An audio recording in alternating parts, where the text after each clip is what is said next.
नहमदुहु व नुसल्ली अला रसूलिहिल करीम बिस्मिल्लाहिर रहमानिर रहीम। हुज़ूर अकरम सल्लल्लाहु अलैहि वसल्लम ने अपने चचा हज़रत अब्बास रज़ियल्लाहु ताला अन्हु को इस नमाज की तरगीब फरमाई। इस नमाज के पढ़ने से अल्लाह ताला पढ़ने वाले के अगले पिछले नए पुराने गलती से और जानबूझकर किए हुए छोटे बड़े और ज़ाहिरी और पोशीदा सब गुनाह बख्श देगा। और हज़रत सल्लल्लाहु अलैहि वसल्लम ने इन्हें फरमाया कि अगर हर रोज़ एक बार पढ़ सकें तो हर रोज़ पढ़ लें, और अगर हर रोज़ नहीं पढ़ सकें तो हर जुम्मा में एक मरतबा पढ़ लें, और अगर हर जुम्मा में भी ना पढ़ सकें तो हर महीना में एक बार पढ़ लें, और अगर ये भी ना कर सकें तो हर साल में एक मरतबा पढ़ लें, और अगर ये भी ना कर सकें तो तमाम उम्र में एक दफ़ा पढ़ लें। मैं आपको इस नमाज का तरीका भी बताऊंगी। सबसे पहले इस नमाज की तस्बीह बयान करती हूँ। सुबहानल्लाहि वल्हम्दुलिल्लाहि वला इलाहा इल्लल्लाहु वल्लाहु अकबर।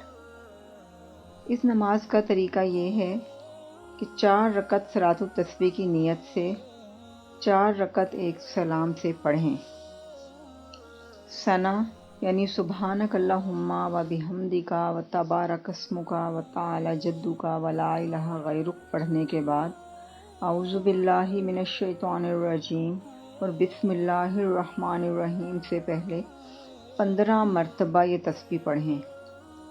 अब औज़ु बिल्लाह और बिस्मिल्लाह और सूरह फातिहा और कुरान पाक की सूरत कोई भी सूरत पढ़ने के बाद ये ही तस्बीह 10 बार फिर पढ़ें।